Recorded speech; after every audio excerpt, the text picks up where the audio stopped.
कार्तिक मास महात्म्य कथा अध्याय 5 प्रभु मुझे सहारा है तेरा, जग के पालनहार। कार्तिक मास महात्म्य की कथा करुण विस्तार।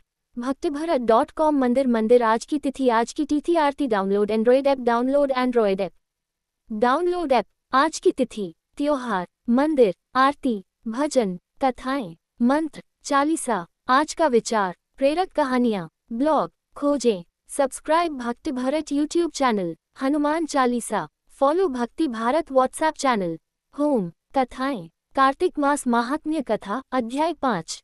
कार्तिक मास महात्म्य कथा अध्याय 5। कार्तिक मास महात्म्य कथा अध्याय 5। कार्तिक मास महात्म्य कथा अध्याय 5। प्रभु मुझे सहारा है तेरा, जग के पालनहार। कार्तिक मास महात्म्य की कथा करुण विस्तार।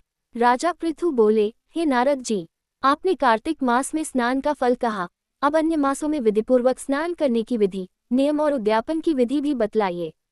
देवर्षि नारद ने कहा, हे राजन, आप भगवान विष्णु के अंश से उत्पन्न हुए हैं, अतः ये बात आपको ज्ञात ही है, फिर भी आपको यथाचित विधान बतलाता हूँ।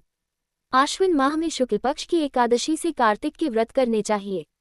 ब्रह्म मुहूर्त में उठकर जल का पात्र लेकर गांव से बाहर पूर्व अथवा उत्तर दिशा में जाना चाहिए। उसके बाद जो मनुष्य मुख शुद्धि नहीं करता, उसे किसी भी मंत्र का फल प्राप्त नहीं होता है। अतः दांत और जीभ को पूर्ण रूप से शुद्ध करना चाहिए और निम्नलिखित मंत्र का उच्चारण करते हुए दातुन तोड़नी चाहिए। हे वनस्पत्ये, आप मुझे आयु, कीर्ति, तेज, प्रज्ञा, पशु, संपत्ति, महाज्ञान, बुद्धि और विद्या प्रदान करो। इस प्रकार उच्चारण करके वृक्ष से 12 अंगुल की दांतुन ले, दूध वाले वृक्षों से दांतुन नहीं लेनी चाहिए।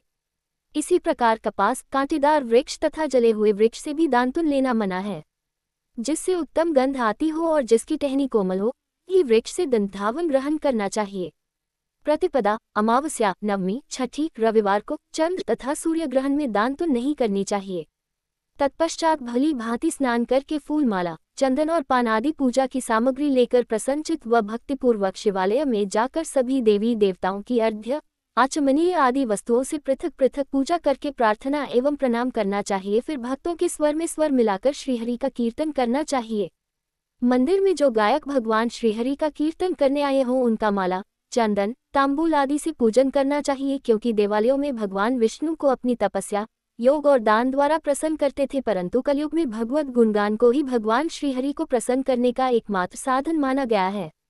नारद जी राजा पृथु से बोले, हे राजन, एक बार मैंने भगवान से पूछा कि हे प्रभु, आप सबसे अधिक कहाँ निवास करते हैं? इसका उत्तर देते हुए भगवान ने कहा, हे नारद, मैं वैकुंठ या योगियों के हृदय में ही निवास नहीं करता, अपितु जहाँ मेरे भक्त मेरा कीर्तन करते हैं, मैं कहाँ अवश्य निवास करता हूँ। जो मनुष्य चंदन, माला आदि से मेरे भक्तों का पूजन करते हैं, उनसे मेरी ऐसी प्रीति होती है जैसी कि मेरे पूजन से भी नहीं हो सकती।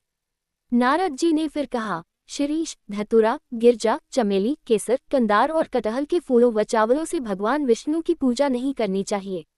अधहल, कंद, गिरीश, जूही, मालती और केवड़ा के पुष्पों से भगवान शंकर की पूजा नहीं करनी चाहिए। जिन देवताओं की पूजा में जो फूल निर्दिष्ट है, उन्हीं से उनका पूजन करना चाहिए।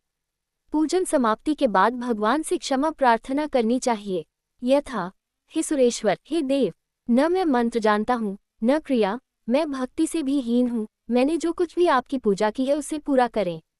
ऐसी प्रार्थना करने के पश्चात साष्टांग प्रणाम करके भगवत कीर्तन करना चाहिए। श्रीहरि की कथा सुननी चाहिए और प्रसाद ग्रहण करना चाहिए। जो मनुष्य उपरोक्त विधि के अनुसार कार्तिक व्रत का अनुष्ठान करते हैं, वह जगत के सभी सुखों को भोगते हुए अंत में मुक्ति को प्राप्त करते हैं। अगर आपको यह वीडियो पसंद आए हो तो चैनल को सब्सक्राइब जरूर करें। जय श्री विष्णु भगवान जी।